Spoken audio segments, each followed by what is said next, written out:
everything about me. And so even if you take each and every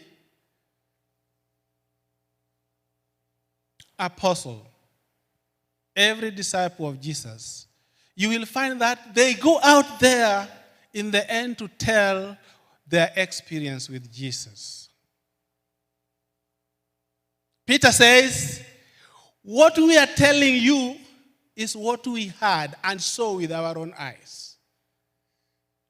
Paul says, even when he was in chain under King Agrippa, he says, now, let me tell you what the Lord has done for me. Ladies and gentlemen, even those who are watching, the Lord has been gracious to all of us. And in one way, you have your story. Don't sit on that story. Because the Lord has done that so that you can be a witness to tell somebody about him. And so it is in this background that I come to you this evening. I come in humility. I come to you trembling. I don't deserve it. But it is in this background why I want to share why God is God alone in my life. Had it not been him, I would not be standing here. Had it not been him, I would not be alive.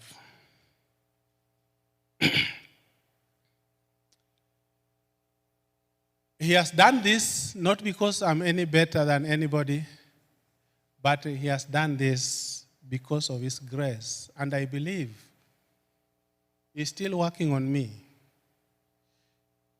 Actually, at times I feel that the Lord is almost giving up on me because I'm stubborn in my own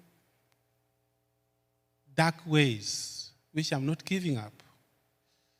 For example, I at times don't know how to deal with my enemies, real and perceived. I don't know about you, but I believe that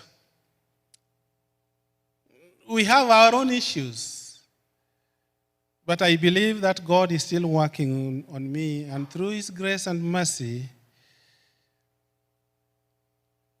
he will help me overcome these experiences. And so, as you have been told, my name is Dixon Anjejo. I come from Kenya. I come from around the lake. Because all of us are Kenyans, I come from around Kisumu, a region where the main source of income is fishing.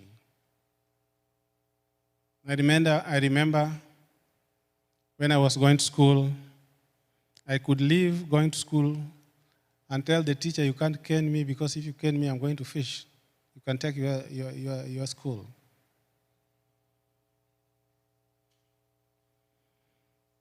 I come to you from a very, very humble background, very ordinary background. A family of 16 children. I have 15 siblings. And I'm the firstborn of all of them. So you can imagine. I am the firstborn. I remember those old days when I used to have a small hut in my father's homestead, rounded hut with a rounded thatch, with a small stick on top of a rounded roof,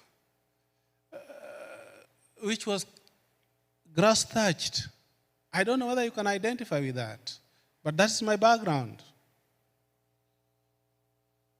I remember many of us and most of us in the family sleeping in this rounded hut, even without a door.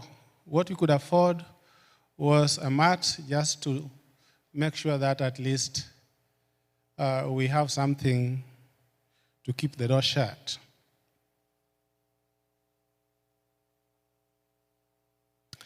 But I thank God for my mom. Because in our abject poverty, Mom would tell us to work hard. Mom would always pray for us. Mom would always bring us together. Mom would always take us to church. And every morning, there's this song I've never forgotten.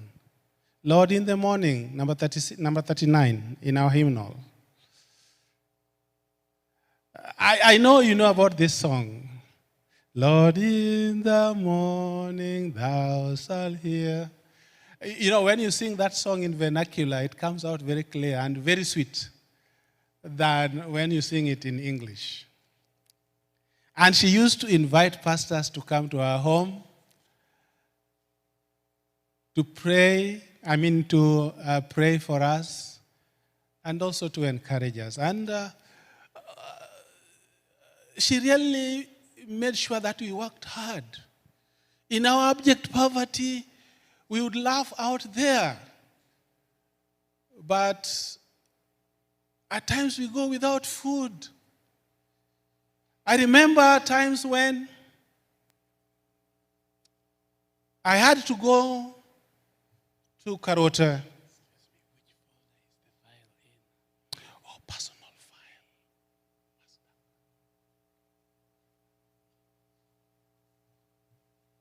We had to go to Karota right from our area to make sure that we take the salty soil from our place to Karota in Kisii to go and bring maize so that we do the barter trade and we sell this, and that is what we use in going to school.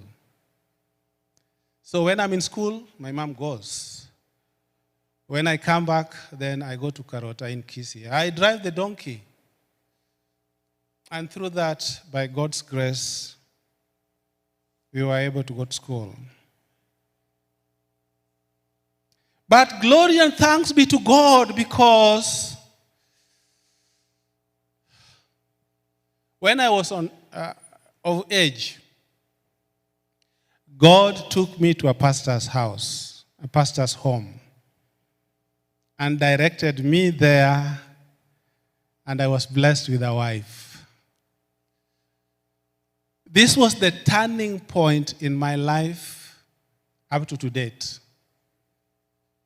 I cannot keep quiet because the fact that God ordered my step, how I ended up in pastor's home to get her last-born daughter, that is another story. And how she came to accept this man who didn't even have decent clothes. She accepted our poverty, and she accepted all these many children. And I thank God because the coming of this lady in our home changed my life and changed the life of my family to date. That's why I have a special relationship with pastors. People call me pastor. I'm not a pastor, but pastors are my friends because of this experience.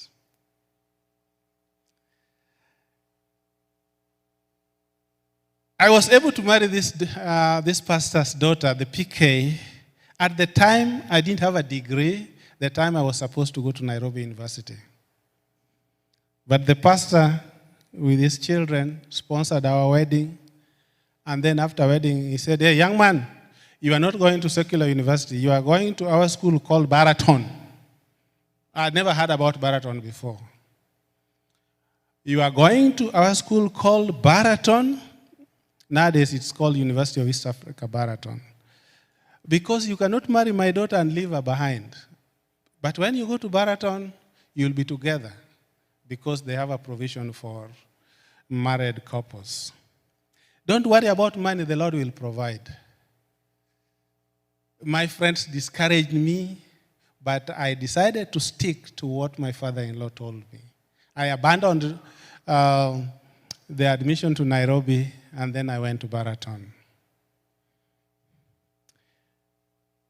I was admitted for a degree in agriculture. I took 3 years there and finished the program. And then I was employed immediately after that. I was employed as assistant farm manager. I worked for 2 years. And then after that, I went to Moi University for my master's in agriculture. I finished that and I came back. When I came back, now I was still working as assistant farm manager and also as a teacher in agriculture department. But while I'm here, I want you to follow me keenly, because I'm not trying to tell you something which I achieved. No. I'm just trying to let you know what God has done in my life for His glory. While I'm serving as assistant farm manager and as an assistant lecturer in the agriculture department, then there is this old man who comes to my office, my small office, and he comes and tells me that, I have come to talk with you. I know you don't know me, but I'm one of the casual workers you usually hire in the farm. Among the many workers you hire to glean the crop while you are harvesting. But one thing has been very, very impressive when I hear you talk to us in the morning in devotional. He told me that these sweet words you have been telling us every morning before we go to work, I would really want to invite you to come to my home to tell it to my children. I'm a Catholic, and my children don't like going to school and they don't know God. I told him I'll be coming. I never went. He came again 3 months later when the children were back from school. He came and pleaded, please come. I never went. Just the way I was trying to avoid you. I never went. He came the third time. And I said, wait a minute, maybe let me go. So I went. I talked to the children. And then again, he invited me 3 times. I'm trying to fast track over this because I have so many experiences, and they are in a book I'm writing.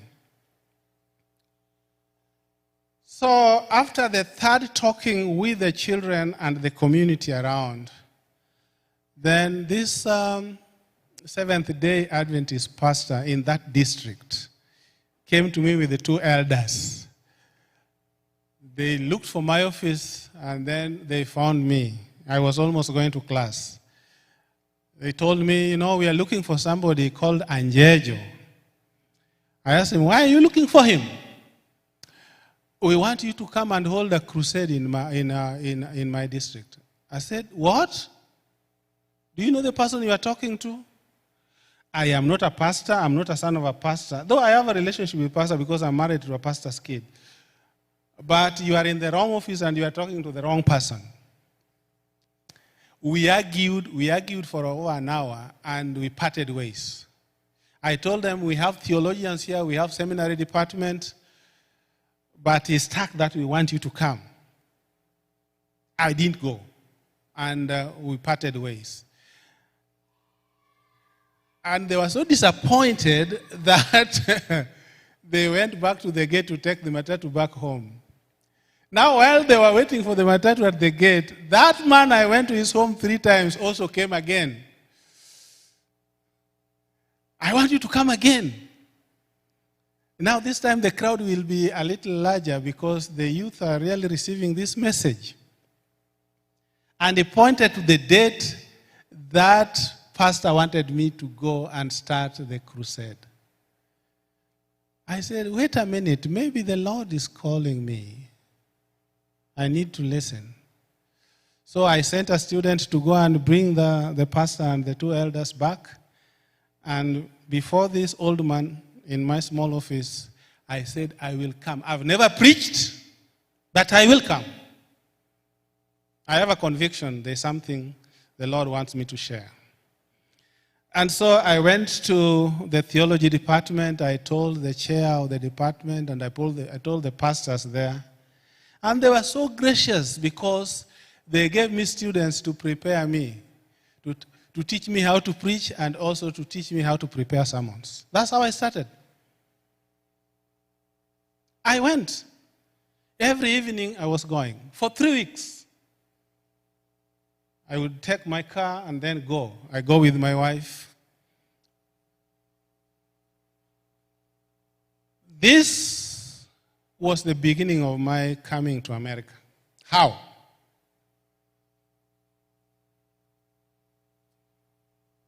The last day, the last Sabbath, when I was there, the Lord did 2 miracles, 3 miracles actually, which I'll never forget in my life. One is, this is a rainy area, it's like Kisi. The rain was starting to dribble down as early as around 9. We knelt down, we prayed. And the Lord held the rain until all the programs were ended. 2, with this heavy-tongued man, 60 people were baptized as a result of this effort.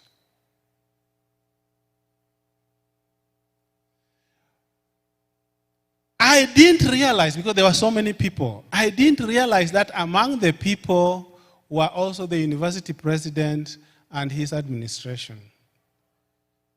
And also the students came.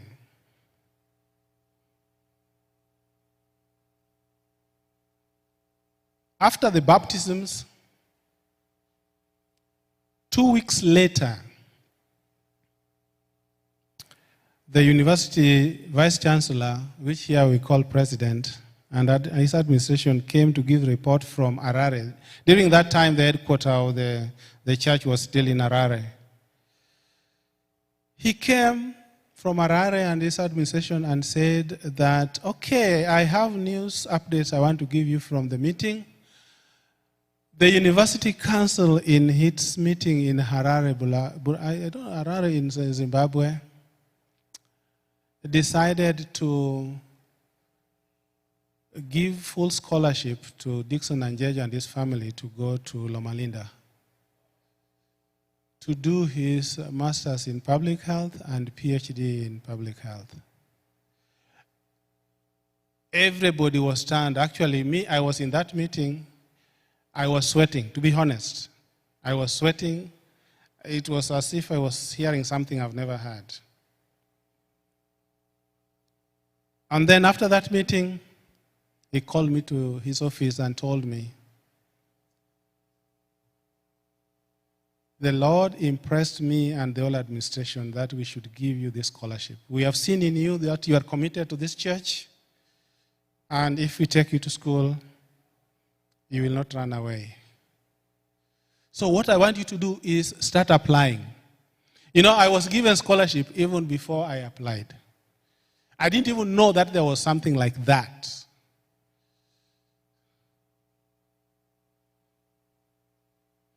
I applied, and I came to Loma Linda, and I finished my program. But before I left, I told them something. I told them, this is a work of God. It is not even about you, because in that administration, there was nobody of my tribe.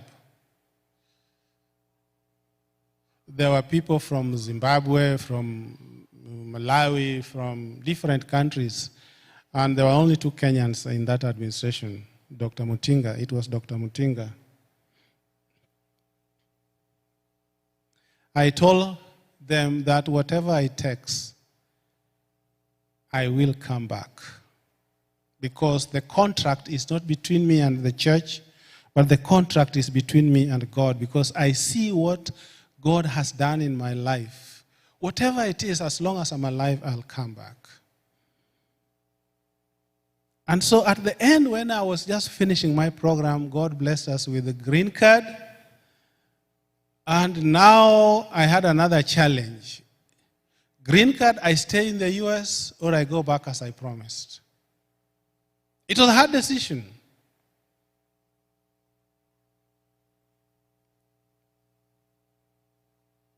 It was hard because our last one was just going to academy. The middle boy was going into university, and the other one was still in the university. So they were in transition stages. What do we do?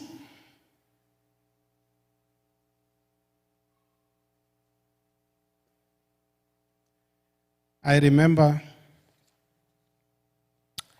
one morning, my dear wife led out in a devotional.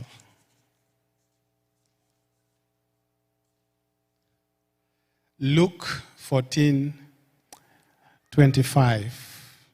Let me read it in your hearing.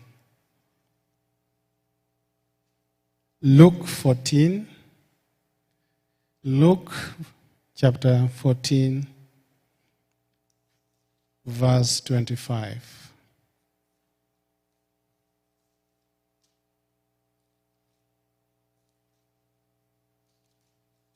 It says like this.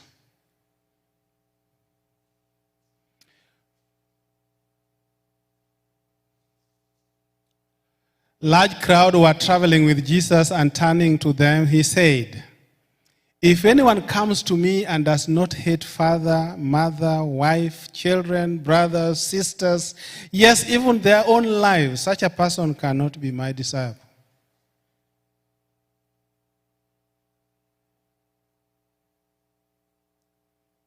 What does this mean? And so my wife tried to expound on this. And she told me, the commitment to our promise stands. We have to go back home. Because if we put all these others, including the children, ahead of Jesus,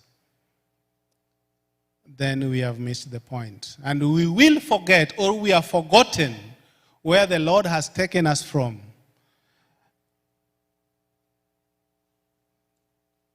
And that also reminded me of Matthew 10, verse 10, Matthew 10, verse 34. Matthew 10, verse 34.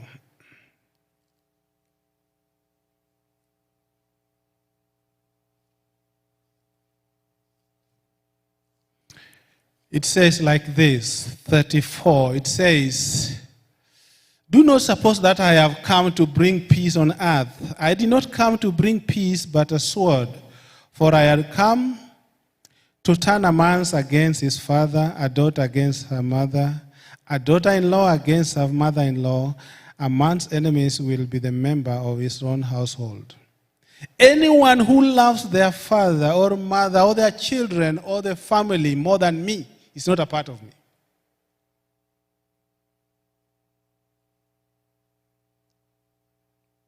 To cut the long story short, I went back.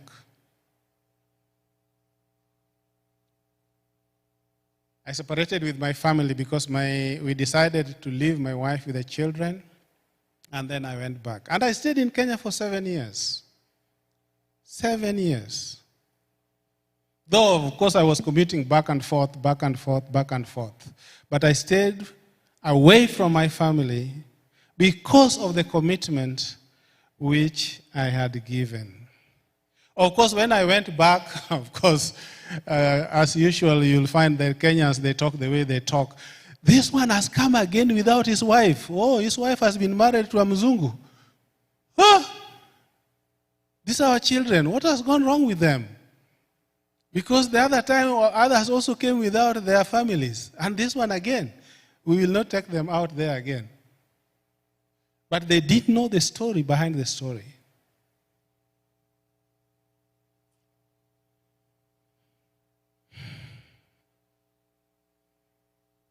The Lord blessed the work in Baraton. And so I asked the Lord on my knees, I asked him, what next? Because I fulfilled what you told me to do. I started the department, I started the program. I left when I was a dean there. And then I left when there were 250 students in that program.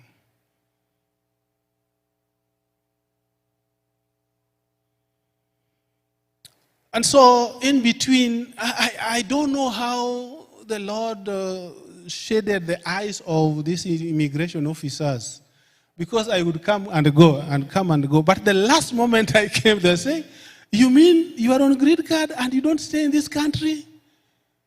All these years we have given you green card. Only see how many months you have stayed in this country. Now you are not coming in. But if we allow you in, if you go, you will never come back." And so I came back. They allowed me in and started looking for a job in the US. It would not work. But in the end, I processed what is called a travel, I've forgotten the name, but travel document, something like that, which can extend your green card for some time. So while I went back again for my final moment, because this document I processed could allow me now to go back and forth, then there's this white old lady coming to my wife to tell my wife that I saw 3ABN and there's a black man who is a dean of School of Public Health in Andrews. Why don't you tell your husband to apply? Maybe it could be considered. My wife called me. Of course, we were talking 2 times in a day, every day. But I didn't want to, because Loma Linda disappointed me. And other places that applied had also not given me open. But now, since she was now coming home with our last-born daughter after her graduation, I said, let me apply for this music of have you applied every time we are talking to go away, so that when she comes, she will be happy that indeed I applied. I didn't have any hope. But glory be to God, when I applied, the Andrews people called me from Africa and told me, we want you for an interview. They flew me in. I did the interview among the 5 people they shortlisted, and glory be to God that I'm the one they took. Because I did the interview, went back. I didn't even have enough time with my family. Now, when I was on the way taking them to the airport to come back to America, then I received this call from the dean of the School of Public Health. And then he tells me that, are you Dixon Anjejo? Yes. Well, congratulations. I'm here to tell you that we have offered you a position you interviewed for. We are looking forward to having you, and we have offered you a container, but make sure you don't carry an elephant. You can carry anything else, but not an elephant. Who am I that I can come from Kenya to be a missionary in America? It is God and God alone. That's why I have to tell the world what God has done for me. It is not about me. It is about what God has done in my life. Because things are happening in a way that I didn't even program them. Nobody is there in a tall order to stand for me. But you just find that they are just falling in place. And so when I remembered all this, and I remembered what God has done, and with your persistence, I said, I have to go.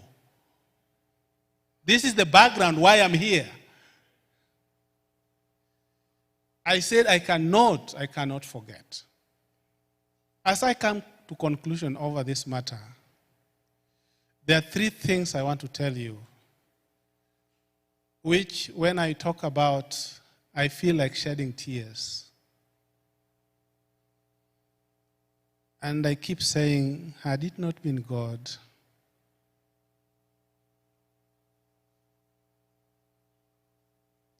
While I was in Africa, my son, my eldest son, came to visit with me. We stayed for 3 years. No, for 3 weeks. And on the last day, when he was about to come back to the US, we went to bid bye to his grandmother. On our return to Baraton, I was driving in a rainy area. In fact, Aero Katito Road, Aero Kisi Road. I had just turned in Katito there and now heading to Aero. As we had picked speed, the front tire on my side busted. The car pulled me to the side of the opposite side. Thank God that there was no vehicle coming. But I never knew we were nearing a bridge because there was a river full of water there. How God carried this car and flew over the river to the other side of the bank, I cannot explain. How the car hit the bank of the other side of the river and never flipped into the river, I cannot explain. How the car hit the top, the soil, not the hard concrete of the bridge, I cannot explain. Because the car hit and turned and looked back where we came from. We walked out unharmed, but the car was written off. God and God alone. And while I'm still processing these things with the police, 2-3 days later, I get a call from California. The call indicated that my second-born, Isaac, was involved in a very serious accident. Let me read you what the papers, it is there in the papers. It was there in the papers. Let me read to you what was written by the papers and the California Highway Patrol. It says over 1,600 customers in St. Helena, this is Napa, those who know where Napa is, were left without power early this morning when a single car accident on Silverado Trail wiped out a power post.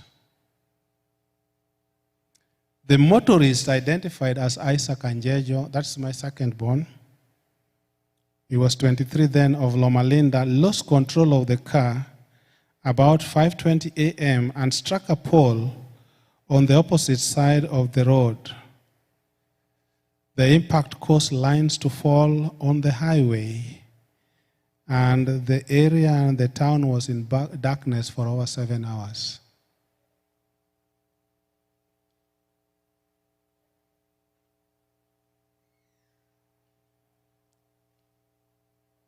It continues to say in page 2,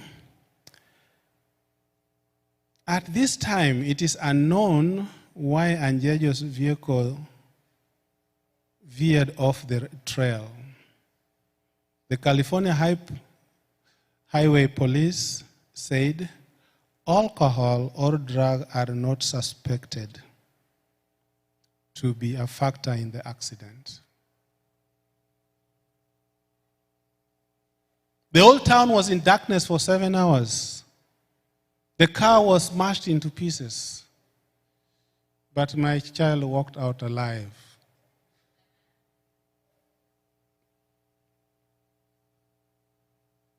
I become emotional when I remember this. Because had it not been God, my wife and my daughter would be alone. I would not be standing before you.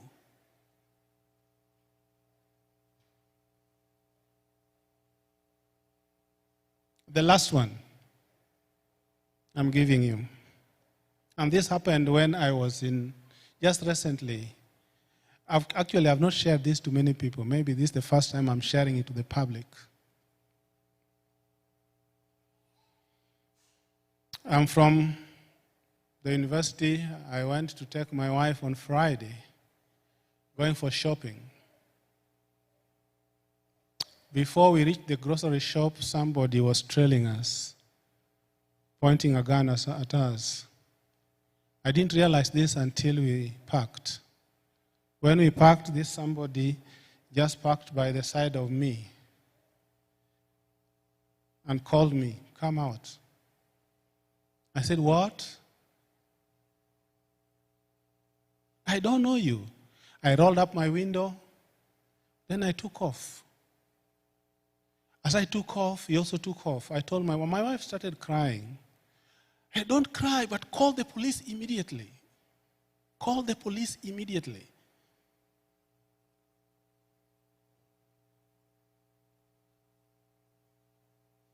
When we called the police, thank be to God, because we reached a point where there was a stoplight and it turned red, so all the vehicles in front and behind stopped. And he was tailgating me.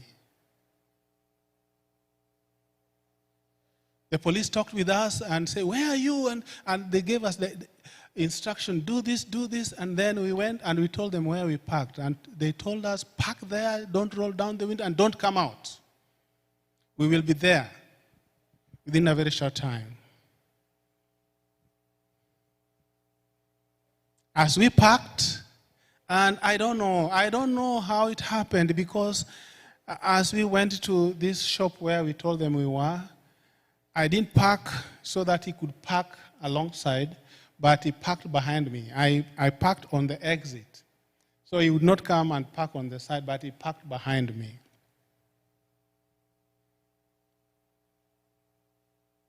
I saw him roll down the window. But at that point, the police came. 2 vehicles cocked with their guns pointed at him. The Lord saved us. This is God in action. And that's why I have to tell the world. And that's why I have to serve my God, come what may. Whether I don't know how to preach, I will go. Wherever He sends me, I will go. And I'm sharing this because it is life and death. It is life and death. Minnesota, listen to me. Don't take your life for granted. God and God alone. I leave you with these words.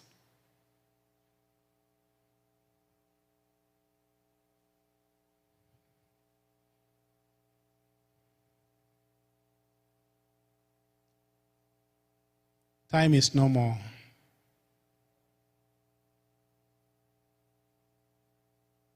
Think what the Lord has done for you and be ready to go wherever He sends you. You may not be a preacher. You may not be somebody who may do what other things do, but consider the talent He has given you and share Jesus and tell the world what He has done for you. Be ready to go.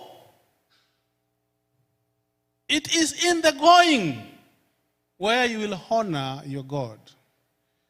Leave the rest for Him. He will do it.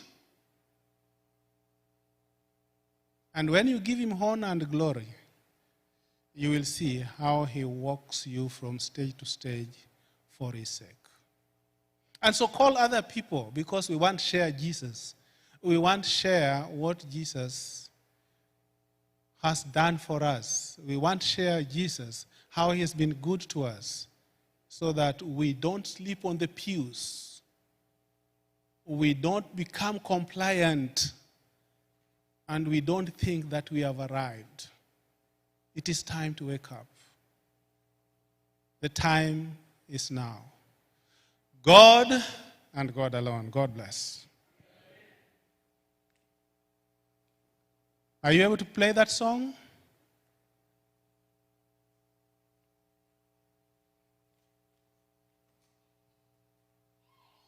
There's a song I wanted to play, but it's not working.